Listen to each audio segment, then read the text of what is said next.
सोनींसारख्या तज्ञ शास्त्रज्ञांनी सांगून सुद्धा लोक कुकर वापरणं टाळतायत. हो, माझ्या ओळखीच्या एका कुटुंबामध्ये अनेक वर्ष मिक्सर आणि फ्रीज या दोन गोष्टी घेतलेल्या नव्हत्या. ज्या असतात ज्या बायका काम करणाऱ्या असतात त्यांना अजूनही पाटावरवंट्यावर तुम्ही वाटण करावं अशा समजुती असलेली घरं अजूनही आहेत. मायक्रोवेव्ह वापरल्याने कॅन्सर होतो किंवा मायक्रोवेव्हचा वापर केल्याने अन्न जितक्या गतीने गरम होतं ते चांगलं नाही आहे वगैरे. हे सिद्ध झालेलं आहे की जेव्हा तुम्ही उघड्या कढयांमध्ये किंवा उघड्या भांड्यांमध्ये स्वयंपाक करता, झाकण न घालता, तेव्हा त्यातली जीवनसत्व अनेकदा नष्ट होतात. हे माहिती आहे आपल्याला.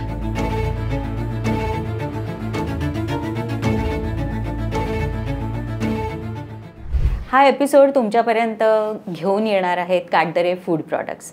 काटदरे फूड प्रॉडक्ट्स जे आहेत ते तुम्हाला ऑनलाईन खरेदीसाठी उपलब्ध आहेत आणि 500 रुपयांच्या वरची कुठली खरेदी तुम्ही केली तर तुमच्यापर्यंत फ्री डिलेवरी असणार आहे.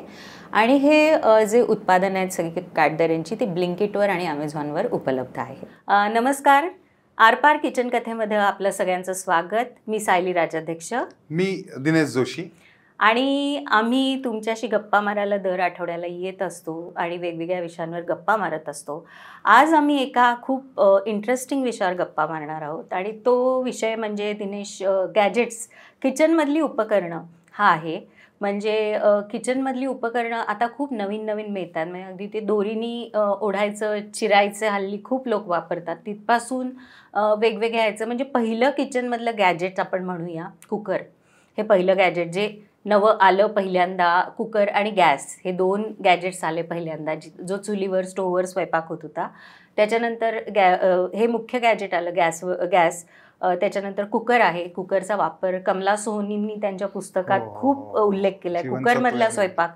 आणि मी एक ह्याच्यावर ब्लॉग पोस्ट लिहिली होती, कुकरमधला स्वयंपाक. माझ्याकडे स्वतःकडे 5 कुकर आहेत वेगवेगळ्या आकाराचे आणि मी खूपसा स्वयंपाक कुकरमध्ये करते. 2 कारणं आहेत त्याची. एक तर पोषण मूल्य टिकतात आणि दुसरं म्हणजे अत्यंत सोपं आहे करायला. म्हणजे त्यात तुम्ही वेळ वाचतो. त्याच्यात तुम्ही डिरेक्टली भाज्या करू शकता, उसळी करू शकता, वरणाचे वेगवेगळे प्रकार करू शकता. त्यामुळे कुकर हा महत्त्वाचाच एक भाग आहे. त्याच्यानंतर किचन गॅजेट्स आधी मी थोडीशी यादी आपण एक बोलूया एक उघडपणे आणि मग त्यानंतर आपण प्रत्येक किचन गॅजेट्सबद्दल बोलूया. तर हे झालं. त्याच्यानंतर आहे मायक्रोवेव्ह आहे. त्याच्यानंतर अवन आहे ज्याच्यात आपलं भाजलं जातं सगळं. नवीन डिशवॉशर आलेलं आहे. भाज्या चिरण्याची वेगवेगळी यंत्र आलेली आहेत. मिक्सर आहे. फूड प्रोसेसर आहे. नट्स वगैरे कट करायला पण हल्ली छोटे छोटे मिक्सर मिळतात, कटर मिळतात, ज्युसर आहे. तर ह्या सगळ्या किचन गॅजेट्सचा वापर करून, किचनमधल्या या उपकरणांचा वापर करून बाईचं आयुष्य जास्तीत जास्त आरामदायी, सुखदायी करण्याचा प्रयत्न करता येऊ शकतो. तर आपण एक एक गॅजेट बद्दल बोलूया आणि त्याच्या मागचे समज गैरसमज, फ्रिज पण आहे त्याच्यात, त्याच्या मागचे समज गैरसमज ह्याच्याबद्दल पण बोलूया. आपण सुरू करूया गॅसपासून. गॅस हा अगदी बेसिक गोष्ट आहे स्वयंपाकघरातली. इंडक्शन पण हल्ली आलेलं आहे, पण गॅस जनरली सगळ्या घरांमध्ये गॅस असतो. इंडक्शनला परत भांडी वेगळी लागतात, फ्लॅट बॉटम असलेली भांडी लागतात. पण गॅसचा वापर आपण सगळेच करतो आता सगळ्या घरांमध्ये. म्हणजे अगदी काय म्हणतो त्याला की कनिष्ठ आर्थिक स्तरामध्ये पण गॅसचा वापर सर्रास केला जातो. तर गॅस हे खूप महत्त्वाचं गॅजेट आहे. पण मार्केटिंगची वेगवेगळी गिमिक्स वापरून गॅस कसा वापरून आणि चुलीवरचा स्वयंपाक कसा करावा ह्याचं एक हल्ली खूप त्याचं ग्लोरिफिकेशन केलं जातं किंवा उदात्तीकरण केलं जातं. तर त्याच्याबद्दल सांग ना. आपण नेहमी गप्पा मारत असतो त्याच्याबद्दल. चुलीवरचं जेवण इन शॉर्ट. तर चुलीवरचं जेवण, तंदुरी चहा आणि तंदुरी मोमो आणि या सगळ्या गोष्टींचा उद्रेक चालू आहे सध्या. आणि मला वाटतं की जो आरोमा आहे तो खरंच पोचतो का चुलीवरनं त्या पदार्थांमध्ये, कारण का भांडी असतात, त्याच्यावरती झाकणं असतात. मला फक्त असं वाटतं की चुलीवरचं जेवण असतं ते स्लो कुकिंगमध्ये येतं. तो प्रॉबेबली त्याच्यामुळे काही फरक पडत असेल की हॉट म्हणजे फास्ट कुकिंग, फास्ट फूड आणि स्लो फूड मधला जो फरक आहे तो आपण लक्षात घेऊ शकतो. पण चुलीवरचं असं वेगळं काही कारण अग्नी तर आपण खालून देतोय ना. म्हणजे चुलीवरचा असो, गॅसवरचा असो, स्टोववरचा असतो, अग्नी आपण खालून देतो. त्यामुळे प्रत्यक्ष पदार्थांमध्ये तेव्हाच त्याचा वापर म्हणजे आपण म्हणूया चवीत फरक पडू शकतो. की माझी आजी चुलीच्या निखाऱ्यांमध्ये कैऱ्या भाजायची किंवा कांदे भाजायची किंवा पन्ह्यासाठीच्या कैऱ्या मी त्या भाजलेल्याच कैरीचं पन्हं खाल्लंय. म्हणजे मी फार उशिरा कुकरमधल्या कैरीचं पन्हं प्यायले. तर भाजलेल्या कैऱ्यांचं पन्हं किंवा कांदे भाजणं, त्यात रताळी भाजणं, ह्या गोष्टी केल्या त्याच्या चवीची खुमारी नक्की वाढू शकते. पण चुलीवर भांडं ठेवून तुम्ही काय करता तेव्हा चुलीवरच्या स्वयंपाकाला तसा काही स्वाद नसतो. त्यामुळे चुलीवरचं मटण, चुलीवरचं चिकन किंवा चुलीवरचं पिठलं, चुलीवरची वांग्याची भाजी, तर हे सगळं करण्यामध्ये मार्केटिंगचा जितका भाग आहे तितकाच बायकांना जितकी मोकळीक मिळू शकते गॅसवरच्या स्वयंपाकाने ती नाही आहे त्याच्यात. तर तुला काय वाटतं त्याच्याबद्दल? एक तर त्याच्यामध्ये कंट्रोलिंग आहे, लो, मीडियम, हाय. त्यामुळे ज्या पदार्थाला शिजण्याची जी उष्णता रिक्वायर आहे ती आपण त्याच्यावर मॉनिटर आणि मेंटेन करू शकतो. त्याच्यानंतर स्वच्छतेच्या दृष्टीने, सेटअपच्या दृष्टीने गॅस खूप महत्वाचा आहे. कारण का चूल पेटवणे, त्याच्यासाठी लागणारं सगळं तर ते कठीण आहे. त्यामुळे गॅस सोयीस्कर आहे. पूर्वी सिलेंडर बदलाबदली करायला लागायची, ते सुद्धा आता पाईप गॅस आल्यामुळे त्याची पण आता म्हणजे काय कष्ट कमी झालेत आणि त्याच्या भांडी काळी नाही होत किंवा या सगळ्या गोष्टी आहेत. त्यामुळे गॅस वापरणं फार गरजेचं, आपण वापरतो ते सगळे आणि ते सोयीस्कर आहे. आणि जसं गॅसबद्दल आपण बोललो तसं अनेक असे गैरसमज असतात की जसं मायक्रोवेव्हबद्दल बोललं जातं की मायक्रोवेव्ह वापरल्याने कॅन्सर होतो किंवा मायक्रोवेव्हचा वापर केल्याने अन्न जितक्या गतीने गरम होतं ते चांगलं नाही आहे वगैरे. तर खरं तर यात काही तथ्य नाही आहे. म्हणजे मायक्रोवेव्हनी कॅन्सर होतो हे कुठेही सिद्ध झालेलं नाही आहे. त्याच्या वेव्हजबद्दलचं सायन्स, अनेक लोकांचे रील्स ह्याच्याबद्दल आलेले आहेत किंवा ह्याच्याबद्दलची माहिती तुम्हाला गुगल केलं तर मिळू शकते. पण कारण नसताना अनेक लोक मायक्रोवेव्हमधलं अन्न खायचं नाही असा एक काहीतरी समज असतो की जे गृहिणीला खूप सोयीचं आहे की गॅसवर गरम करणं अन्न आणि मायक्रोवेव्हमध्ये अन्न गरम करणं ह्याच्यात परत फरक आहे. पटकन होऊ शकतं, कुणीही करू शकतं. लहान मूलसुद्धा आपलं ताट त्याच्यात वाढून गरम करून घेऊ शकतं. तर असे गैरसमज का असतात असं तुला वाटतं? एक तर गैरसमज का असतात कारण का त्याची सवय नसते, त्याचं ॲडॅप्शन करायला थोडासा वेळ लागतो आणि त्यातून गरम जे करण्याची विधी आहे म्हणा किंवा थंड करायचा जो प्रकार आहे किंवा आपल्याला जी लागलेली सवय आहे त्यातून बाहेर येण्याची तयारी नसते की चुलीवर म्हणजे गॅसवरती गरम केलेलं जसं छान गरम होतं तसं मायक्रोला होत नाही किंवा ते ड्राय होतं किंवा असं समज आहेत. कारण का आपण पहिल्यापासून त्या पद्धती आपण आणि आपण त्याची पद्धतही शिकत नाही. म्हणजे मायक्रोवेव्हला काही गरम करताना एक पाण्याचा वाटी बाजूला ठेवली तर त्यातला मॉइश्चर राहू शकतो किंवा हबका मारायचा, ओला टिश्यू पेपर ठेवू शकतो, इडली वगैरे सुद्धा गरम करता येते. ओल्या टिश्यू मध्ये किंवा ओल्या पांढऱ्या कापडात पोळ्या गुंडाळून ठेवून गरम केल्या तर पोळ्या मऊ होतात. वेगवेगळे फंक्शन आहेत, त्याचा वापर नाही करायचा आणि सरळ सगळे पदार्थ मायक्रोमध्ये टाकायचे आणि 30 सेकंद किंवा 1 मिनिटांनी बाहेर काढायचं. तर त्याचं टेक्स्चर बदलणार आहे, त्याची चव बदलणार आहे. पण ते तुम्ही शिकायला पाहिजे की जेणेकरून तुम्हाला जसं गॅसवरचं गरम केलेलं किंवा तव्यावरचं गरम केलेलं जेवण मिळायला हवंय तसं तुम्ही तिकडे पण मिळवू शकता. पण एक तो न्यूनगंड आहे की ते नाही करायचं आणि त्याच्यासाठी जास्त वेळ खर्चाला तरी चालेल पण मायक्रोवेव्हचा वापर नाही करायचा. अवैज्ञानिक त्याच्या मागे खूप लोकांच्या समजुती पण असतात ज्या अशास्त्रीय, अवैज्ञानिक ज्याला म्हणतो. जसं पहिलं म्हटलं आपण की कॅन्सरची शक्यता आहे. असं आपल्याकडे एक सर्रास सरसकटीकरण केलं जातं अनेक गोष्टींचं की मिक्सर पण आला. मिक्सरबद्दल आपण बोलणारच आहोत. पण आधी आपण अवनबद्दल बोलूया. तर अवनचे वेगवेगळे वापर कसे करता येऊ शकतो अवनचा. कारण हल्ली मायक्रोवेव्ह पण इंडक्शनवाला मिळतो की ज्यात तुम्ही अवनसारखा वापर करू शकता किंवा तुम्ही घरात अवन ग्रिल वेगळं ठेवू शकता आणि मायक्रोवेव्ह वेगळं ठेवू शकता. तर काय काय वापर करता येऊ शकतो अवनचा हे पण जरा सांग. अवन म्हटलं की लोकांना असं फक्त वाटतं केक आणि पाव बिस्किट करण्यासाठी वापर करता येतो आणि आम्ही काय पाव बिस्किट केक घरी करत नाही त्यामुळे अवन नको असं होतं. पण अवन अनेक चांगल्या गोष्टींसाठी पण वापरला जाऊ शकतो. अवनचं मुख्य काम आहे भाजणे. ते अवनला केक आणि बिस्किट असं कळत नाही की तेच नुसतं भाजायचं. त्यामुळे त्याच्यामध्ये काहीही भाजलं जाऊ शकतं आणि त्याचा वापर पूर्णपणे आपण केला पाहिजे. त्याच्यामध्ये आपल्याकडे तंदूरचे जे पदार्थ आहेत, म्हणजे अगदी रोटी नाही पण तंदूरचे जे आपले टिक्के आहेत किंवा स्टार्टर्स आहेत, ब्रोकोली करू शकतो, फ्लॉवर करू शकतो, ते सगळे तंदूरचा रिप्लेसमेंट आपण ओव्हनचा वापर करू शकतो. त्याच्यानंतर नॉर्मल काही भाजायचं असेल, वांग झालं, पोहे झाले, दाणे झाले, डाळी झाल्या, भाजणी सुद्धा करणारे लोक आहेत ओव्हनचा वापर करून. आमच्याकडे चिवड्यासाठी आम्ही पोहे याच्यातच भाजतो, ओव्हन मध्येच भाजतो. त्यामुळे कारण बरेचदा काय होतं, गॅसवर आपण पोहे कढईत भाजतो तेव्हा ते असे आकसतात, पण तसं ओव्हन मध्ये होत नाही. त्यामुळे आणि युनिफॉर्म भाजलं जातं हे आपल्याला विचारात घ्यायला पाहिजे. त्यांनी वेळ वाचतो, त्याला सततचं लक्ष द्यावं लागत नाही. तुम्ही टायमर लावला, टेम्परेचर सेट केलं की एका वेळेला तुम्ही दुसरं काम करू शकताय. किंवा त्याच्यामध्ये जर मल्टी लेअरिंग असेल तर तुम्ही जास्त क्वांटिटीमध्ये, समजा पोहे 1 किलो भाजायचे असतील तर ते कमी कालावधीत होऊ शकतील, रादर दॅन तुम्ही सारखं ते ढवळत बसायला पाहिजे किंवा उन्हात ठेवायला पाहिजे, त्याचं लक्ष ठेवायला पाहिजे.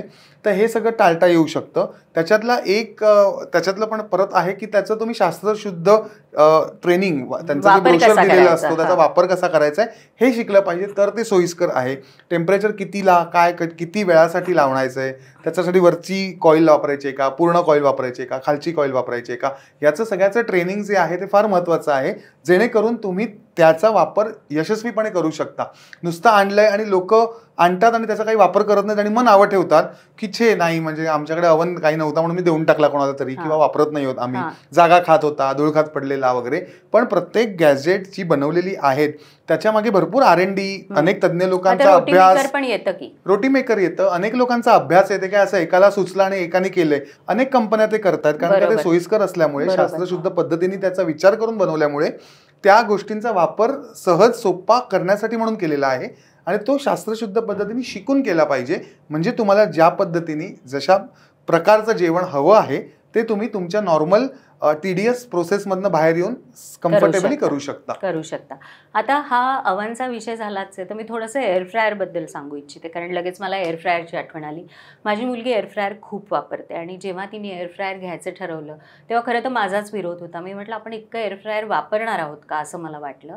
पण एअर फ्रायरचा आता ती ज्या पद्धतीने उपयोग करते ते बघितल्यावर मला असं वाटतं की एअर फ्रायर किती उपयोगी आहे. पुन्हा एअर फ्रायरबद्दल पण असे गैरसमज आहेत की एअर फ्रायरच्या पण वेव्ज असतात, त्यांनी अमकं होऊ शकतं, तमकं होऊ शकतं. तर खरं तर असं काही होत नाही. एअर फ्रायरमध्ये तुम्ही कुठलीही कुरकुरीत गोष्ट ही लवकर कुरकुरीत करू शकता. जी तुम्हाला समजा पिझ्झाचा स्लाईस आहे किंवा तुम्हाला फिश आहे, फिश टिक्का आहे, कमी तेल वापरून तुम्हाला करायचं आहे, नुसतं ब्रश करून करायचं आहे, तर ते तुम्ही एअर फ्रायरमध्ये फार चांगल्या पद्धतीने करू शकता. आणि पुन्हा तिथे तेच आहे, टायमिंग लावलं तुम्ही आणि तुम्ही पदार्थ टाकला, फंक्शन निवडलं की तुम्हाला उत्तम गोष्ट मिळू शकते, जी अगदी ताज्या पदार्थासारखी लागू शकते. अनेक लोकांना तेलाचं रिस्ट्रिक्शन्स असतात, तेलावर नियंत्रण ठेवायला सांगितलेलं असतं. त्या लोकांना पण तेल कमीत कमी वापरून एअर फ्रायरमध्ये अनेक गोष्टी करता येऊ शकतात. बटाटे वडे करता येऊ शकतात, भजी करता येऊ शकतात, चिवडा करतात अनेक लोक, म्हणजे त्याचे पण रील्स अनेकदा तुम्ही बघितले असेल इंस्टाग्रामवर. फ्रेंच फ्राईज चांगल्या होतात त्याच्यात, रताळ्याच्या फ्राईज होतात चांगल्या. तर अशा प्रकारच्या गोष्टी, इव्हन वांगी वगैरे पण भाजली जातात एअर फ्रायरमध्ये.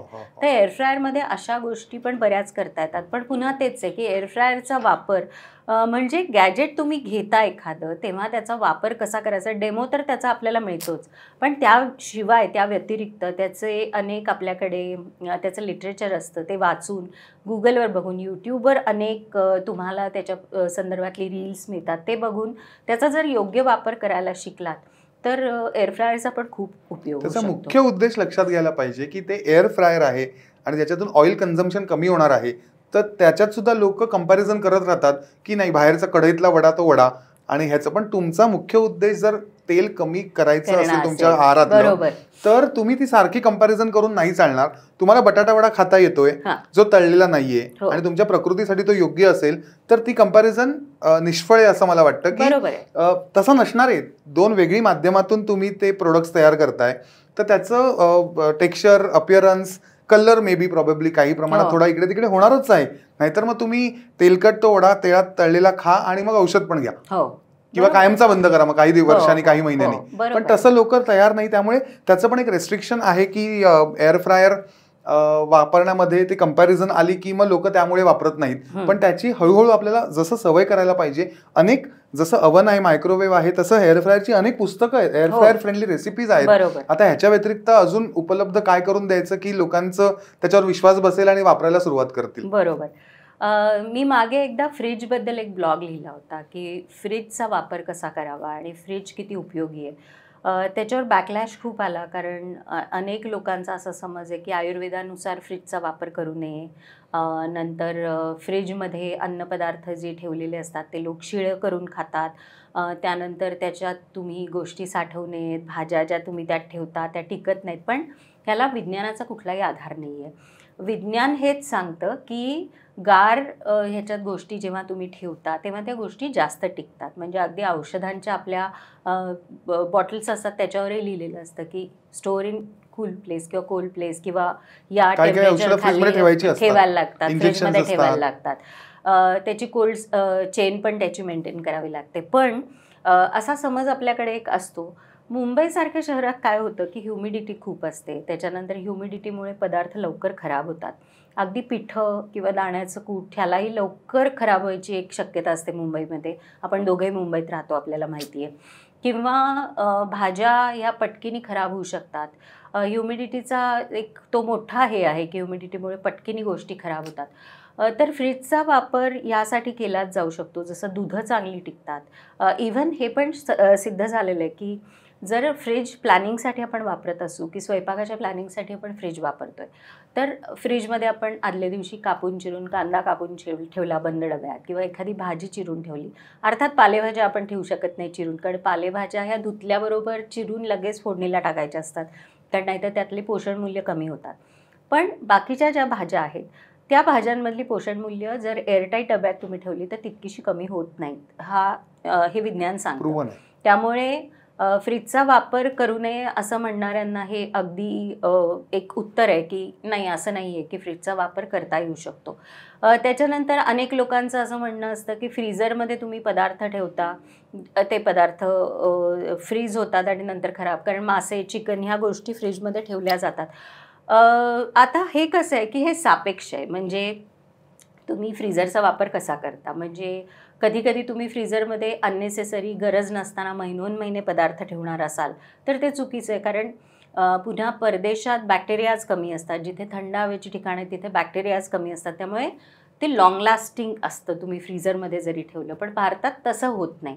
त्यामुळे भारतात आपण किती गोष्टी किती काळासाठी फ्रीझरमध्ये ठेवणार आहोत याचं एक तारतम्य थोडं बाळगायला पाहिजेच. पण तरीही म्हणून फ्रीझरचा वापर करायचा नाही, फ्रीझरमध्ये गोष्टी ठेवायच्या नाहीत असं काही नसतं. म्हणजे मी तर अनेकदा वाटाणे सोलून ठेवते फ्रीजमध्ये, किंवा स्वीटकॉर्न दाणे, आपले मक्याचे दाणे असतात ते ठेवते. मासे आमच्याकडे खातात त्यामुळे आठवड्याचे मासे असतात त्याच्यात. रेडीमेड चिकन पॅटीज असतात त्याच्यात, ते आम्ही ठेवतो.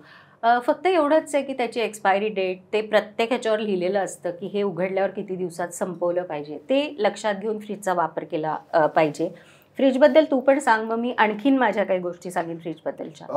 डीप फ्रीजचा वापर करायचा नाही म्हणून फ्रोझन फूडला पण भरपूर विरोध होतोय. पण मला वाटतंय की ते परत IQF योग्य पद्धतीने इक्वली ते एका काही ठराविक वेळेमध्ये थंड केलेलं असतं, त्यामुळे त्यातला मायक्रो काउंट जो असतो तो कमी असतो, त्याच्यात टिकण्याची क्षमता जास्त असते. आणि डीपमध्ये आपण फॉरेनमध्ये जास्त बघतो डीप फ्रोझन फूड किंवा डीप फ्रीझरचा वापर. पण ते फ्रोझन फूड जेव्हा आपण स्टोअर करतो तर त्याची गर्दी नसावी आणि ते दरवाजे सतत उघडले गेले नाही पाहिजेत, तर त्याचं जी क्वालिटी आहे, जी आपल्याला अपेक्षित क्वालिटी आहे ती मेंटेन राहू शकेल. आपण सतत 25 पदार्थ त्याच्यात ठेवतो आणि 25 वेळा तो दिवसातून किंवा 2 दिवसांनी 4 दिवसात तो सतत उघडला जाऊन त्यातली जी टेम्परेचरचं जी क्षमता आहे ती कमी होते आणि त्यातून अन्नपदार्थ डिटोरिएट होण्याची शक्यता असते आणि त्यामुळे ते पदार्थ वेगळे लागू शकतात. पण जर फॉरेनमध्ये कसं डीप फ्रोझन फूडचा इतका वापर आहे तर त्यांच्याकडे फ्रोझन फूडचा डीप फ्रीझर वेगळा असतो आणि तो आपल्याकडे आईस्क्रीम्स वगैरे साठी वापरतो तसा असतो. आणि ते त्याच्यातून दिवसातून एकदा सामान काढून थॉ करतात आणि ते वापरतात, किंवा ते डायरेक्ट वापरायचं असेल तर ते काढून ठेवतात. पण सतत आपल्याला छोले केले की छोले आधी तो एक छोले आणि सगळे मसाले त्या डीप फ्रीझरमध्ये लोक का ठेवतात ते खराब होतील तर त्याची काळजी घ्यायला पाहिजे तशी. ती डीप फ्रीजर त्याची जागा नाहीये. डीप फ्रीजरमध्ये ठेवतात मसाले, कोरडे मसाले, आणि त्याच्यामुळे तो 25 वेळा 10 वेळा 15 वेळा सतत उघडल्यामुळे त्यातल्या पदार्थांची क्वालिटी खराब होते.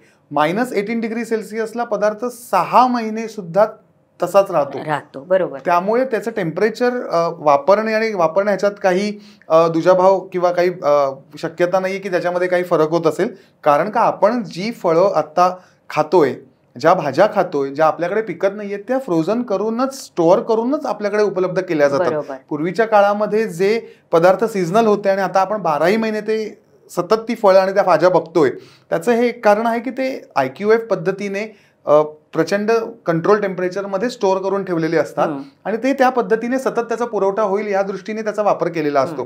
तर डीप फ्रीजरचा वापर, फ्रोझन फूडचा वापर करणे ह्याच्यात मला काही गैर वाटत नाही, पण लोकांचे गैरसमज आहेत आणि त्यानुसार अनेक लोक कित्येक वर्ष फ्रीज उपलब्ध झाल्यानंतर सुद्धा ते टिपिकल जाळीचं कपाट होतं ज्याच्यामध्ये आपण पूर्वी ताक आणि दही आणि हे ठेवायचो, ते वापरायचे कारण का फ्रीज वापरायचा नाही म्हणून. अनेक लोक फ्रीज घेत नव्हते. तर त्याच्याविषयीचे हे जे आपल्याला वापर लक्षात घेऊन त्याचा वापर करणं फार गरजेचं आहे. फ्रीज सुद्धा त्याला सुरुवातीला त्याच्यातून वाचवू शकला नव्हता. हो, तर मला या इथे एक उदाहरण द्यावंसं वाटतं. आमच्या ओळखीच्या एका कुटुंबामध्ये अनेक वर्ष मिक्सर आणि फ्रीज या 2 गोष्टी घेतलेल्या नव्हत्या. कारण मिक्सरवर वाटण केल्यावर ते गरम होतं आणि चव बदलते आणि म्हणून पाटा वरवंट्यावर वाटायचं. आणि दुसरं म्हणजे फ्रीज घेतला की लोकांना बायकांना घरातल्या शिळं करायची सवय लागते अन्न, म्हणून फ्रीज घ्यायचा नाही. तर हा बायकांवर किती मोठा अन्याय आहे. म्हणजे वर्किंग ज्या असतात ज्या बायका काम करणाऱ्या असतात, त्यांना अजूनही पाटावरवंट्यावर तुम्ही वाटण करावं अशा समजुती असलेली घरं अजूनही आहेत. म्हणजे त्या फ्रीजच्या माझ्या पोस्टखाली जो बॅकलॅश आला होता त्याच्यावरनंच कळतं की लोकांना अजूनही फ्रीजबद्दल किती गैरसमजुती आहेत आणि फ्रीज किती वापरू नये असं लोकांच्या मनात अजून असतं. फ्रीजचा वापर असाही करता येऊ शकतो की आपण जेव्हा नियोजन करतो स्वयंपाकाचं, की वर्किंग आहेत दोघंही जण आणि त्यांना नियोजन करायचं आहे, तर जेव्हा शनिवार रविवार असतो, वीकेंड असतो, तेव्हा थोडीशी वाटणं तयार करून ठेवणं, आलं लसूण पेस्ट ग्रेव्हीज आहे, नारळ खवून ठेवणं, पेस्ट आहेत काही करायच्या, तर ह्या पेस्ट करून ठेवणं, खोबरं कांदा भाजून ठेवणं, आलं लसणाची पेस्ट करणं, थोडे मसाले करून ठेवणं, भाज्या थोड्याशा काही शेंगावर्गीय ज्या भाज्या असतात त्या टिकतात बरेच दिवस, तर त्या निवडून ठेवता येऊ शकतात फ्रीजमध्ये. दाण्याचं कूट, तिळाचं कूट, मुंबईसारख्या शहरांमध्ये या गोष्टीसुद्धा फ्रीजमध्ये ठेवायला लागतात. तर अशा प्रकारचं सुकामेवा मुंबईसारख्या शहरात फ्रीजमध्ये ठेवायला लागतो. चॉकलेट्स वगैरे आपल्या तापमानात विरघळतात चॉकलेट्स वगैरे, तर अशा गोष्टी आपल्याला फ्रीजमध्ये ठेवायला लागतात. तर अशा अनेक गोष्टींचा वापर फ्रीजमुळे आपल्याला सहज करता येऊ शकतो आणि म्हणून फ्रीज हा अत्यंत महत्त्वाचं उपकरण आहे. मला अजून एक त्याच्यात गोष्ट ऍड करायची आहे की परदेशातले आपण काही जे पदार्थ त्याचं अनुकरण किंवा ते पदार्थ खातो आणि त्याच्यात रूम टेम्परेचर म्हटलं असतं, तर त्यांचं रूम टेम्परेचर जे असतं ते 20 असतं, 18 असतं, 15 असतं, 14, 10 असतं. ते आपलं 27, 32, 35ला त्या गोष्टी फ्रीजमध्ये ठेवणंच अपरिहार्य आहे. त्यामुळे रूम टेम्परेचर जेव्हा आपण म्हणतो की ते रूम टेम्परेचरला ठेवा, तर रूम टेम्परेचर जेव्हा आपण पाश्चिमात्य पदार्थांचं अनुकरण करतो किंवा त्यांचा वापर करतो आपल्या देशात येऊन किंवा ते पदार्थ आणले, जसं चॉकलेटचं तुम्ही म्हणालात की चांगली महागातली चॉकलेट्स त्यांच्या इकडे रूम टेम्परेचरला ती चांगली राहतात, दॅट डझंट मीन की आपल्या रूम टेम्परेचरला ती चांगली राहतील. त्यामुळे तिकडे सुद्धा फ्रीजचा वापर करणं अपरिहार्यच आहे आणि तो केलाच पाहिजे. आणि त्याच्यामुळे फ्रीज हा मला वाटतं ही एक मोठी क्रांती आहे बायकांच्या आयुष्यातली. फ्रीज, सगळेच गॅजेट्स, पण विशेषतः फ्रीज, कारण फ्रीजमुळे खूप सुकर झालेलं आहे आयुष्य. कणिक भिजवून ठेवता येऊ शकते, साईला विरजण लावून तुम्ही 7-8 दिवस ठेवू शकता, जे आपल्याला एरवी जेव्हा फ्रीज नव्हता तेव्हा रोजच्या रोज घुसळायला लागायचं ताक लोणी काढण्यासाठी, विरजण लावलेलं असेल तर. पण आता तसं करावं लागत नाही. अनेक लोक फ्रीजरला पण साई ठेवतात 15-15 दिवस, 20-20 दिवस आणि सोयीनी करतात. तर हे खूप मोठं वरदान आहे, त्याचा योग्य वापर करता येऊ शकतो. आणि याचा किचनमध्ये नाही तर सर्वच क्षेत्रामध्ये रेफ्रिजरेशनचा वापर खूप आहे, इन्क्लुडिंग मेडिकल्स. बरोबर. ते टेम्परेचर जे आहे त्या टेम्परेचरचा वापर करून लोक अनेक क्रांत्या करतायत. आपण फक्त भाज्या आणि फळांबद्दल बोलतोय, पण अनेक क्षेत्रामध्ये फ्रीज कंट्रोल टेम्परेचरचा वापर करून अनेक गोष्टींवरती संशोधन चालू आहे आणि अनेक गोष्टी त्यामुळे टिकवता येऊ शकतात. हो, पण अनेकदा आपल्याकडे आपण खूप संकुचित विचार करतो आणि आपल्याला जितकं माहिती, आपलं जग जितकं आहे तेवढ्याच ह्याच्यातला आपण विचार करतो आणि म्हणून मग अशा गैरसमजुती होतात की ह्याचा वापर करू नये, त्याचा वापर करू नये, अशा अनेक समजुती होतात. ज्या पद्धतीने तुम्ही म्हणत होतात की मिक्सरचा वापर पण टाळतात लोक, तर मला असं वाटतं की आजच्या धकाधकीच्या जीवनामध्ये जर मिक्सरचा वापर करून काही पदार्थ बनवले तर म्हणजे माझ्या पिढीतल्या किंवा त्याच्यानंतरच्या पिढीतल्या लोकांना पाट्या वरवंट्याच्या जेवणाची चवच नाही माहिती. हो, मुंबईसारख्या ठिकाणी कधीच पाट्या वरवंटा असा नव्हता. माझ्या लहानपणी काय मी असं बघितलं नाही की पाट्यावरची चटणी आणि मिक्सरमधली चटणी. मला त्याच्यात काही गैर वाटत नाहीये की काही ऑफ लागतंय फ्लेवर म्हणा किंवा टेस्ट म्हणा, पण त्याचा आवर्जून वापर केला पाहिजे. तुम्हाला खूप वेळ असेल, एखादं फॅन्टसी नाविन्य म्हणून तुम्ही जर पाट्या वरवंटा जर तुमच्याकडे असेल आणि त्याचा जर वापर केला तर दॅट इज अ डिफरंट म्हणजे गोष्ट, त्याची it's all together different thing. पण तुम्ही नाही वापरायच्या या हट्टापायी पाट्या वरवंटा वापरून तुमचे जर वेळ आणि सगळी मेहनत जर वाया घालवत असाल, त्याची चव म्हणजे मला माहिती नाहीये काय, तुम्ही जास्त चांगलं सांगू शकाल? नाही, मला वाटत नाही. आता उखळातली चटणी असं खूप माझ्या लहानपणी दाण्याची चटणी आमच्याकडे जातं पण होतं, उखळ पण होतं बीडला माझ्या घरी. उखळातली दाण्याची चटणी आणि मिक्सरमधली दाण्याची चटणी यात मला काही फरक जाणवत नाही. मी तीही खाल्ली अनेक वर्ष, हीही खाते अनेक वर्ष. त्याच्या पद्धती असतात. पल्सर मोडवर काय तुम्हाला वापरायचं, पल्स मोडवर काय करायचं आहे. मग दाण्याची चटणी जेव्हा तुम्ही उखळात करता तेव्हा त्याला तेल सुटतं, त्या उखळात तुम्ही कुटता तेव्हा. पण तेच तुम्ही मिक्सरवर पण तीच गोष्ट तुम्ही करू शकता. फक्त पुन्हा आपण जसं म्हटलं तसं की ते कसं वापरायचं त्याची पद्धत आपल्याला माहिती पाहिजे. आणि त्याच गोष्टी ज्या पाट्या वरवंट्यावर होतात, मला उलट पाट्या वरवंट्याचा वापर हा अनेकदा अस्वच्छ वाटतो. आता मला माहीत नाही, तो मला वाटत असेल कदाचित, पण त्याच्यावर तुम्ही वाटताय, त्याच्यावरच पाणी घालताय, ते पाणी काढून तुम्ही भांड्यामध्ये घेताय, तेच तुम्ही अन्नामध्ये घालताय. त्याच्याऐवजी मिक्सरचा वापर जास्त सुटसुटीत, जास्त सोपा आणि जास्त स्वच्छ आहे असं मला वाटतं. मिक्सरच्या भांड्यांमध्ये सुद्धा अनेक प्रकारची ती भांडी येतात आणि ते आपण म्हणजे सगळी भांडी सगळ्याला वापरतो. हो, तर ते सुद्धा आपल्याला विचारपूर्वक वापरणं गरजेचं आहे. आहे. ग्राइंडिंगसाठी वेगळं असतं, ज्युसेससाठी मिल्कशेकसाठी वेगळं असतं, नॉर्मल मिक्सर ग्राइंडिंगसाठी वेगळं असतं. तर त्या पद्धतींचा म्हणजे अवलंब करायच्या आधी आपण त्याचं पूर्ण म्हणजे काय म्हणतात ना, त्याचे जे पॅम्पलेट्स असतात, बुकलेट्स असतात, त्याची पूर्ण माहिती घेऊन मग ते वापरले तर ते सोयीस्कर आहे. मी म्हटलं तसं की अनेक लोकांची इन्व्हॉल्वमेंट आहे त्याच्यामध्ये, त्या शोधण्यामध्ये, ती डेव्हलप करण्यामध्ये. त्यामुळे ते असं रॅन्डम कोणीतरी काहीतरी शोधून काढलेलं यंत्र नाहीये. आणि त्याच्यानंतर अनेक कंपन्यांनी ती मशीन्स काढलेली आहेत. त्यामुळे तो प्रूव्हन डेटा असल्याशिवाय कोणी करणार नाही. त्यामुळे आपण ते हळूहळू अडॅप्ट करून वापरलं. तरी मला वाटतं की आता मिक्सर हा सर्वमान्य आहे. म्हणजे मिक्सर अगदी आपल्याकडे काम करायला जे सहकारी बायका येतात त्यांच्याही घरी मिक्सर्स असतात आता. त्यामुळे मिक्सरचा वापर मला वाटतं सर्वमान्य. काहीच असे लोक असतात की आम्हाला पाटा वरवंट्यावरचं जेवण पाहिजे, आवडतं. जसं चुलीवरचं जेवण काही लोकांना फार ग्लोरिफिकेशन, आणि मला असं वाटतं की सोशल मीडियानी पण ह्याचं ग्लोरिफिकेशन केलेलं आहे की पाटा वरवंट्यावर वापरून एखादा इन्फ्लुएन्सर स्वयंपाक करतोय तर ते ग्लोरिफिकेशन केलं जातं की अरे पाटा वरवंट्यावर वाटते ती चटणी. का पण म्हणजे मिक्सरवर का नाही वाटायची चटणी? म्हणजे दिसायला छान दिसतंय, ते तुम्हाला एक रस्टिक लुक आणायचा आहे, त्याच्यासाठी दिसतंय खूप छान. तुम्ही हातात बांगड्या घालताय आणि छान हिरव्या बांगड्या घालून तुम्ही पाटा वरवंट्यावर वाटताय, तर दृश्य खूप सुंदर दिसतं. पण प्रत्यक्ष त्याचा उपयोग काय आहे? तर ग्लोरिफिकेशन हे सोशल मीडियाने पण खूप केलेलं आहे की पाटा वरवंट्यावर वापरा, चुलीवरचं हे करा. नाही तर कुल्हड चहा ही काय पद्धत आहे? म्हणजे ती कुल्हड गरम करून उकळत्या चहात घालायचं आणि त्यातून ते बुडवून काढायचं. तंदुरी चहा, कुल्हड चहा, सोशल मीडियाने ज्या ग्लोरिफिकेशन केलेल्या गोष्टी आहेत त्यात हे पण एक आहे असं मला वाटतं. दिनेश, तू अनेक वर्ष हॉटेल इंडस्ट्रीमध्ये काम केलं आहे. 20 वर्ष तुझा अनुभव आहे या बाबतीतला आणि तू एक्झिक्युटिव्ह शेफ म्हणून काम केलेलं आहेस. तर हॉटेल इंडस्ट्रीमध्ये कुठल्या गॅजेट्सचा वापर होतो याबद्दल पण थोडं सांग. मग आपण पुढे पुन्हा घरगुती गॅजेट्सकडे वळूया. नक्की. हॉटेलमध्ये सगळ्यात महत्त्वाचं इक्विपमेंट जे आता मोठ्या प्रमाणात वापरलं जातं दॅट इज कॉम्बी अवन. हो, बरं. तर रॅशनल कंपनी किंवा अनेक कंपन्यांचे आहेत की जे कॉम्बी अवन आहे, त्याच्यामध्ये मल्टी फंक्शनिंग असतं आणि जे नाविन्यपूर्ण बनवलेलं आहे की ज्याच्यामध्ये मल्टिपल मेथड्स ऑफ कुकिंग एकत्र करून जेवण बनवता येतं. म्हणजे त्याच्यामध्ये तुम्ही स्टीमिंग आणि रोस्टिंग एकत्र करू शकता. की समजा जे मोठे बर्ड्स आहेत, टर्की आहे, डक आहे, की ते नुसतेच जळतात आणि शिजत नाहीत तर तुम्ही कॉम्बी ओव्हन मध्ये त्याचा वापर करून तुम्ही मल्टी फंक्शनिंग वापरून त्याला शिजवून एकत्र होतं की त्याचं स्टीमिंग म्हणजे कुकिंग आहे ते पण होतं आणि त्याचं जे ब्राउनिंग होतं रोस्टिंग होतं ते पण एकत्र करू शकतो. त्यामुळे स्टीमिंग होतं एकाच ह्याच्यामध्ये. म्हणजे कॉम्बी ओव्हन मध्ये तुमचं स्टीमिंग होतं म्हणजे राईस पासून भाज्यांपासून कुठचंही काहीही शिजवायचं असेल म्हणजे आम्ही मोठ्या बँक्वेट फंक्शनसाठी 50 किलो राईस एका कॉम्बी ओव्हन मध्ये जातो की ते विशिष्ट प्रमाणामध्ये तुम्ही तांदूळ टाकायचा, पाणी टाकायचं आणि सगळे ते ट्रेज लावायचे की त्याच्यामध्ये एका वेळेला 1000 लोकांचे भात होतात.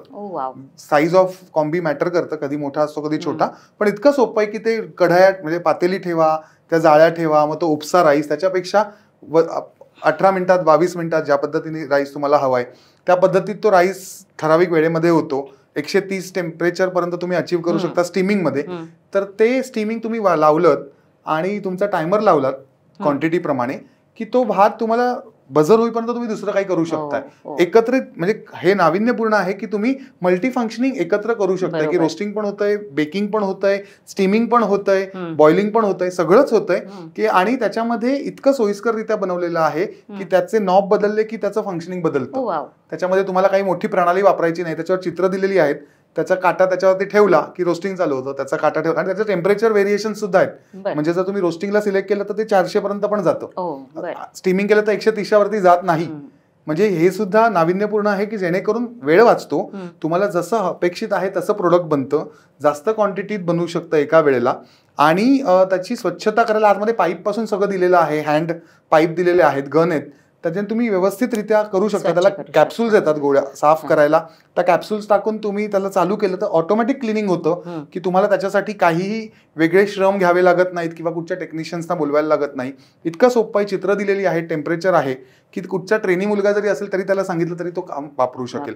दुसरं स्टीमर आहेत मोठ्या प्रमाणात जे चायनीज किचनमध्ये झाले किंवा साऊथ इंडियन किचनमध्ये झाले ते स्टीमर्स मोठ्या प्रमाणात आहेत, ज्याच्यामध्ये 15-20 ट्रे आणि एका ट्रेमध्ये जवळजवळ 18 इडल्या, 22 इडल्या, 24 इडल्या एका वेळेला बनतात. असे 15-15 ट्रे असलेल्या स्टीमर्स आहेत जेणेकरून एका वेळेला भरपूर प्रमाणात डिमसम्स म्हणा, बाव म्हणा किंवा इडल्या म्हणा तुम्ही एका वेळेला करू शकता. त्याच्यानंतर ग्रिलर्स आहेत, त्याच्यामध्ये तुम्ही ग्रिलिंग चांगल्या पद्धतीने करू शकता की जे ग्रिलिंग इव्हनली होतं, जे जास्त प्रमाणात जळू देत नाही पदार्थाला आणि त्याची जो खरपूसपणा जो आपण म्हणतो नटी फ्लेवर जो असतो तो मेंटेन होतो. त्याप्रमाणे ते एक आहे. त्याच्यानंतर टोस्टर्स आहेत जे खूप मोठ्या प्रमाणात वापरले जातात. एक ते तुम्ही ब्रेकफास्टला बघत असाल की जे एक ट्रे असतो तो पुढे पुढे सरकत जातो आणि तुमचा पाव तुमच्या प्लेटमध्ये पडतो भाजून येऊन, किंवा ते पॉपअप टोस्टर्स आहेत ते वापरले जातात. व्हेजिटेबल ड्रायर वापरले जातात, डो मिक्सर वापरले जातात. तुम्ही 50 किलो 40 किलो कणिक भिजवून तुम्ही कुठे ते पेढे म्हणजे पेढे बनवायचे असतात तंदूरचे आणि ह्याचे 1000 लोकांच्या फंक्शनसाठी तुम्ही हाताने मळूच नाही शकत, तर डो मिक्सर्स असतात. इव्हन बेकरीमध्ये तुम्ही तयार गोळा पिठाचा टाकलात की तुम्हाला हवा त्या मापामध्ये त्याचे ब्रेड रोल बनवून येतात की तुम्ही मध्ये गोळा ठेवायचा आणि ते मशीन चालू केलं की ते बरोबर गोळे बनून त्या ट्रेमध्ये आपापल्या जागी जातात आणि तुम्ही एका वेळेला 500 पाव 200 पाव ज्याप्रमाणे कॅपॅसिटी असेल त्याप्रमाणे करू शकतो. चॉकलेट मेल्टिंगचं मशीन येतं की जे चॉकलेट जळवत नाही, कडक करत नाही, पण मेल्ट होऊन तुम्ही तुमचे चॉकलेट्स बनवण्यासाठी किंवा काही गार्निशेस साठी म्हणा तुम्ही वापर करू शकता. त्याच्यानंतर व्हेजिटेबल ड्रायर येतो की जेणेकरून तुम्हाला काही फ्राईड अनियन वगैरे करायचा असेल, व्हेजिटेबल ड्राय करायच्या असतील तर त्या पद्धतीने ते वापरू शकतो आपण. त्याच्यानंतर बेनमारी म्हणून प्रकार आहे की ज्याच्यामध्ये तुम्ही तयार अन्न खूप वेळ होल्ड करू शकता, म्हणजे त्याच्या बाधा येत नाही, म्हणजे ते सुकत नाही, ड्राय होत नाही आणि ते तुमच्या हव्या त्या टेम्परेचरला तुम्ही जसं जे तुम्ही बघत असाल कॅफेटेरियामध्ये म्हणा किंवा मोठी जिकडे जास्त प्रमाणात लोक जेवणार असतील तर ते बेनमारी म्हणतात त्याला. ते बेनमारीच्या मध्ये पाणी घातलं आणि तुम्ही जेवण ठेवलं की त्या कंट्रोल टेम्परेचरमध्ये ते 80-85 डिग्री सेल्सिअसच्या वरतीपर्यंत स्टीम करत ठेवतो. होल्डिंग टेम्परेचर त्याचं 80-85 मेंटेन होऊ शकतं. त्यामुळे सतत त्याला गरम करायची गरज नाही. गरम केल्यामुळे पदार्थ सुकतात, कधीतरी ड्राय होतात किंवा जळतात, तर ते सगळं टाळण्यासाठी रोटी मेकर आहेत. त्याच्यानंतर डोसा भट्टीज आजकाल ज्या आहेत त्या सगळ्या इलेक्ट्रिकवर येतात, आजकाल कोणी म्हणजे गॅसवरती वापरत नाही. त्यामुळे असे अनेक जे नाविन्यपूर्ण इक्विपमेंट्स जे आपण हॉटेल्समध्ये वापरतो आता त्याचा छोट्या प्रमाणावरती मिनी मॉडेल्स आपण किचनमध्ये पण आता उपलब्ध आहेत. एक तुम्ही चांगल्या विजय सेल्स सारख्या दुकानात गेलात तर अनेक गोष्टी तुम्हाला लक्षात येतात की ज्या हॉटेलसारख्या कमर्शियली वापरतात तसं हाऊस होल्ड डोमेस्टिक वापरासाठी वापरतात. खूपच इंटरेस्टिंग आहे ही माहिती, कारण लोकांना अनेकदा माहीत नसतं की हॉटेलमध्ये, मोठ्या रेस्टॉरंट्समध्ये कशा प्रकारे काम चालतं. माझ्या आईचं पोळी भाजी केंद्र आहे, तिथे छोट्या प्रमाणावर हे सगळे ही मशीन्स आहेत की कुटण्याचे वेगवेगळी मोठी मशीन्स आहेत किंवा कणिक भिजवण्याचे आहेत, हे मी बघितलेलं आहे. जास्त स्टोरेजसाठी आमच्याकडे कोल्ड रूम्स असतात. हो, त्या मी पाहिलेल्या आहेत. वॉक इन म्हणतो की त्याला डीप फ्रीज वॉक इन असतो, की तुम्ही रूम असते की जी पुन्हा डीप फ्रीजरची जाता. वॉक इन त्याचं टेम्परेचर 4-2-3 डिग्री सेल्सिअसवर मेंटेन केलेलं असतं आणि त्याच्यात स्टोरेज जास्त राहतं की तुम्ही दरवाजा घराचा उघडता तसं तुम्ही फ्रीजचा दरवाजा उघडता, अख्खे आत जाता आणि तुम्हाला हवंय ते सामान घेऊन बाहेर येता. कोल्ड रूम्स असतात, डीप फ्रीजरच्या कोल्ड रूम असतात, नॉर्मल फ्रीजच्या कोल्ड रूम असतात. तर ह्या मोठ्या ज्या इक्विपमेंट्स आहेत, तसंच आपण फ्रीज बघाशी म्हटलं तसं आमचं त्या छोटे फ्रीज डोमेस्टिक पुरणार नाहीत, त्यामुळे मोठमोठ्या प्रकारातले फ्रीज उपलब्ध असतात. आता मी थोडंसं कुकरबद्दल बोलू इच्छिते की कुकर ही खरं तर क्रांती आहे, आपल्या भारतीय जेवणासाठी क्रांती आहे. परदेशात अनेक ठिकाणी कुकर नाही वापरले जात, पण आपण खूप कुकरचा वापर करतो. आणि खरं सांगायचं तर कुकर हे इतकं बहुगुणी उपकरण आहे स्वयंपाकघरातलं. अनेकांना फक्त भात वरण शिजवण्यासाठी ते वाटतं, पण आणि ह्याच्याबद्दलचा पण एक गैरसमज आहे. अनेक लोक अजूनही भात गॅसवर शिजून त्याचं पाणी काढून टाकणे, स्टार्च असतं त्यात म्हणून हे करतात. सर्रास अनेक घरांमध्ये अजूनही हे केलं जातं की आम्ही भात कुकरमध्ये लावत त्याचा वास येतो म्हणून एक कंप्लेंट करतात. तर भात कुकरमध्ये लावत नाही असं म्हणतात. तर भात वरण तर कुकरमध्ये आपण शिजवतोच, पण त्याच्याबरोबर माझ्याकडे स्वतःकडे 5 कुकर आहेत आणि मी त्या कुकरमध्ये सगळं करते. म्हणजे मी गवार नंतर ह्याच्या आपली घेवडा याच्या भाज्यांसकट त्याला ते प्रत्येकाचं टेक्निक कळावं लागतं. किती पाणी घालायचे, किती वेळ ठेवायचे, प्रत्येक कडधान्य किती वेळ शिजवायचे. डायरेक्ट फोडणीला घालून तुम्ही त्याच्यात शिजवू शकता आणि उत्तम होतं. मसाले भात वगैरे तर आपण सर्रास करतो, पुलाव, मसाले भात, भाताचे सगळे प्रकार आपण कुकरमध्ये करतो. त्याशिवाय आपण कैऱ्या उकडणं, बटाटे उकडणं, रताळे उकडणं अशा गोष्टी आपण कुकरमधल्या करतो. पालेभाज्या वगैरे सुद्धा कुकरमध्ये डायरेक्टली करता येतात. तुम्हाला डाळ घालून पालेभाजी करायची असेल तर फोडणी घालून तुम्ही ते करू शकता किंवा वरून फोडणी देऊ शकता. अळू झाली, करडई झाली, आंबाडी झाली, सगळ्या भाज्या त्यात करू शकतो, कुकरमध्ये करता येऊ शकतात. तर कुकर ही खरं तर इतकी क्रांती आहे. कमला सोनींचा मगाशी आपण उल्लेख केला. कमला सोनींच्या पुस्तकात कुकरचा वापर कसा करावा याबद्दल फार इंटरेस्टिंग आहे की कुकरच्या वापरात पोळ्या गरम कशा कराव्यात. म्हणजे त्यांनी लिहिलंय की एक पोळीचा जो डबा असतो त्यात पोळ्या ठेवून कुकरमध्ये खाली पाणी घालून तो डबा ठेवावा कुकरमध्ये आणि कुकरला वाफ काढावी. त्या पोळ्या परत गरम मऊसूत जशा असतात तशा होतात. तर हे किती वरदान आहे की समजा मला फक्त सकाळीच वेळ आहे, मी त्यावेळेला पोळ्या करून ठेवल्या किंवा माझी बाई सकाळीच येणार आहे आणि तिने पोळ्या करून ठेवल्या, तर रात्रीसुद्धा मला सकाळसारख्या गरम पोळ्या मिळणार आहेत साध्या एका टेक्निकमुळे. सोनींसारख्या तज्ज्ञ शास्त्रज्ञांनी सांगून सुद्धा लोक कुकर वापरणं टाळतायत. हो, की ज्याच्यातून सगळी जीवनसत्व, पोषक मूल्य तशीच्या तशी राहून सुद्धा आपण कुकरकडे कारण हे सिद्ध झालेलं आहे की जेव्हा तुम्ही उघड्या कढयांमध्ये किंवा उघड्या भांड्यांमध्ये स्वयंपाक करता, झाकण न घालता, तेव्हा त्यातली जीवनसत्व अनेकदा नष्ट होतात, हे माहिती आहे आपल्याला.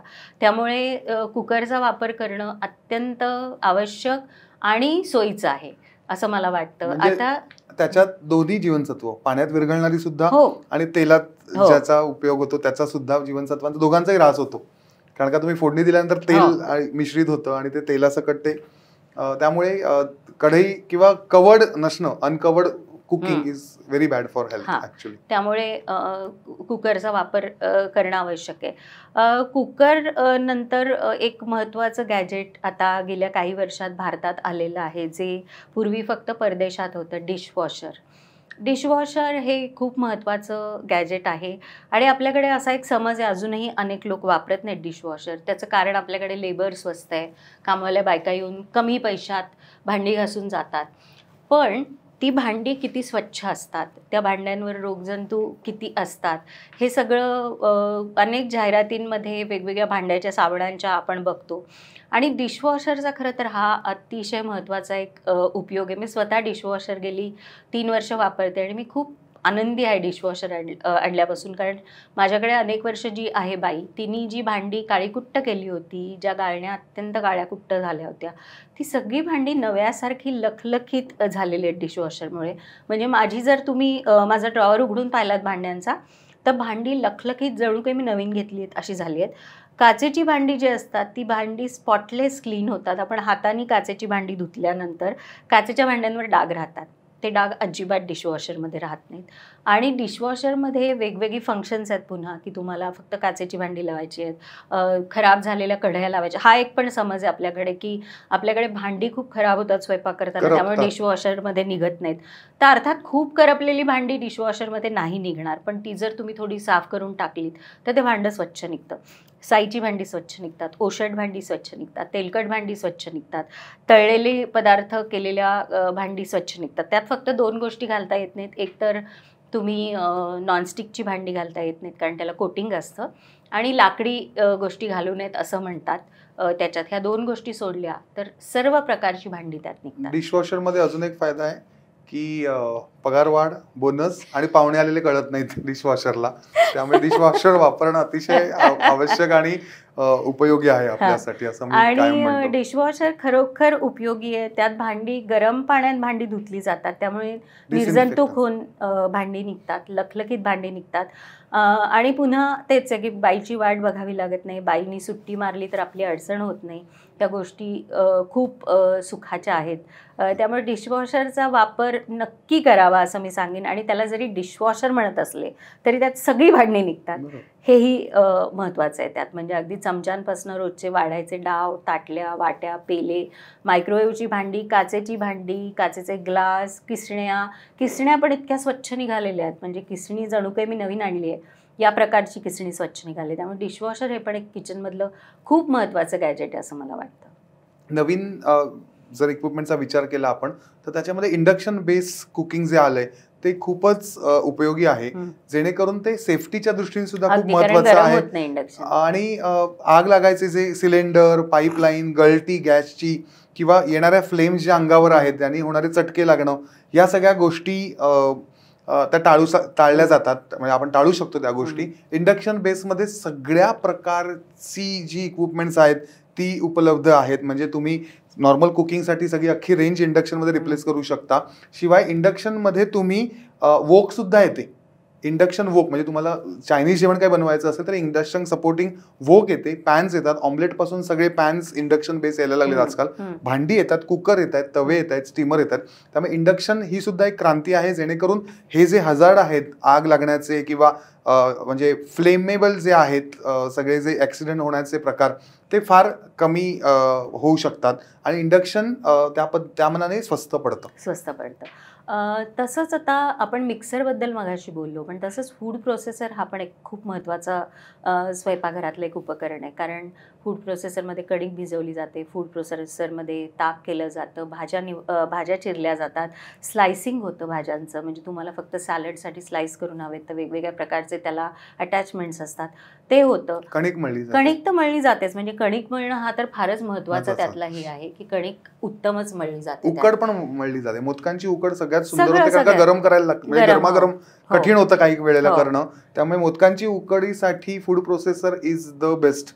गरम असतं आणि त्यामुळे तुम्हाला हाताला जास्त चटके बसत नाहीत. तुम्ही उकड काढलेली टाकायची आणि काय तुम्हाला पाणी आणि काय टाकायचं असेल ते तो उकडीचा गोळा होऊन तुम्ही मोदकांसाठी म्हणा किंवा भाकरीसाठी छान सोयीस्कररित्या तुम्हाला कणिक मिळेल. त्यात भाज्यांचा खिमा होऊ शकतो, चिकनचा खिमा होतो. त्याच्यानंतर मी म्हटलं तसं स्लायसिंग होतं. सँडविचेस करायचे तुम्हाला तर त्याचं स्लायसिंग होतं.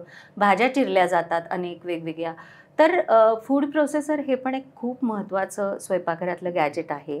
आणि अनेकदा अशी पण अटॅचमेंट्स येतात की फूड प्रोसेसर आणि मिक्सर एकत्र, म्हणजे फिलिप्स वगैरे सारख्या कंपन्यांच्या आहेत की एकच खालचं युनिट आणि त्याच्यात तुम्ही फूड प्रोसेसर आणि मिक्सर आणि वरती भांडी लावली. त्यामुळे हे अशा प्रकारची पण गॅजेट्स येऊ शकतात. तर मला असं वाटतं की थोडंसं खुल्या दृष्टीने जर बघितलं, विज्ञान हे खूप वरदान आहे माणसाला. आणि वैज्ञानिक दृष्टीने आपण जर गोष्टींकडे बघितलं तर आपल्याला स्वयंपाकघरात अतिशय लवकर सोयीनी आणि वैज्ञानिक यांनी पोषक अशा सगळ्या गोष्टींचा आपल्याला एक हे मिळू शकतं या गॅजेट्सचा आपण वापर केला तर. वेळ नाहीये म्हणून वेळेची बचत होण्यासाठी म्हणून ही सगळी इक्विपमेंट शोधून काढलीत. तर प्रत्येक माणसानी आपल्या व्यस्त आपल्या रोजच्या दिनचर्येमधनं वेळ मिळत नसल्यामुळे या गॅजेटचा पूर्णपणे वापर करावा. त्याची जी माहिती आहे त्याचे वापरण्याचे जे काही क्रम आहेत किंवा त्याची टिप्पणी आहेत त्या सगळ्या आकलन करून त्याच्याविषयी माहिती घेऊन ते जर वापरले तर जे तुम्हाला रिझल्ट अपेक्षित आहेत त्याच्या फार जवळ, व्हेरी क्लोज आपण ते अचीव्ह करू शकतो असं मला वाटतं. आणि या एपिसोडच्या शेवटी मला टिप्स देण्याऐवजी 2 सिनेमांचा उल्लेख करावा असा वाटतो. एक आहे त्यातला द ग्रेट इंडियन किचन आणि त्याच ह्याचा हिंदीमध्ये झालेला त्याचा दुसरा आविष्कार म्हणजे मिसेस, हा आत्ताच आलाय नवीन सिनेमा. या दोन्ही सिनेमांमध्ये घरातल्या बाईंनी कुठल्याही गॅजेट्सचा वापर न करता आणि तिने कुठल्याही उपकरणांचा वापर न करता जुन्या पारंपरिक पद्धती वापरून घरातल्या पुरुषांना कसं खुश ठेवावं, त्यांचा आपण पोटातनं मार्ग जातो म्हणतो, स्वयंपाक जो करतो तर पुरुषांच्या मनाचा आनंदाचा मार्ग हा पोटातनं जातो आपण म्हणतो. तर या दोन्ही सिनेमांमध्ये हे दाखवलेलं आहे. पण या दोन्ही सिनेमांमध्ये बायकांना किती सप्रेस केलं जातं, बायकांना किती दाबून ठेवलं जातं आणि बायकांना अजूनही किती गोष्टी सहज सुलभ उपलब्ध असतानाही त्याचा वापर केला जाऊ देत नाही. तर मला असं वाटतं की दोन्ही सिनेमे अनेकांनी तुम्ही बघितले असतील आणि म्हणूनच तुम्हाला आमच्या या एपिसोडचा आजचा जास्त तुम्हाला आनंद घेता येईल, कारण या एपिसोडमध्ये आम्ही या गोष्टी कशा चुकीच्या आहेत हे सांगितलेलं आहे आणि म्हणून स्वयंपाकघरात उपकरणांचा जास्तीत जास्त वापर कसा केला पाहिजे हेही आम्ही सांगितलं आहे. असंच भेटत राहू आपण. आरपारला सबस्क्राईब करा.